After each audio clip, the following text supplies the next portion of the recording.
जेव्हा डॉक्टर बाबासाहेब आंबेडकर परदेशातून शिक्षण घेऊन मुंबई येथे बंदरात बोटीतून उतरत होते, तेव्हा डॉक्टर बाबासाहेबांच्या स्वागतासाठी जमलेल्या आंबेडकरी समाजाने डॉक्टर बाबासाहेबांचा जयघोष करत संपूर्ण बंदर दणाणून गेले.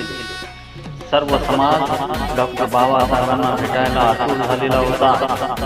डॉक्टर बाबासाहेबांचे लक्ष रमाईकडे गेले, तर रमाई लांब कोपऱ्यात उभ्या राहून समाजाचे माझ्या साहेबावर किती प्रेम आहे हे पाहत होता. डॉक्टर बाबासाहेब रमाईकडे जातात व म्हणतात, रामू, तू एवढी दूर का बरं उभी आहे?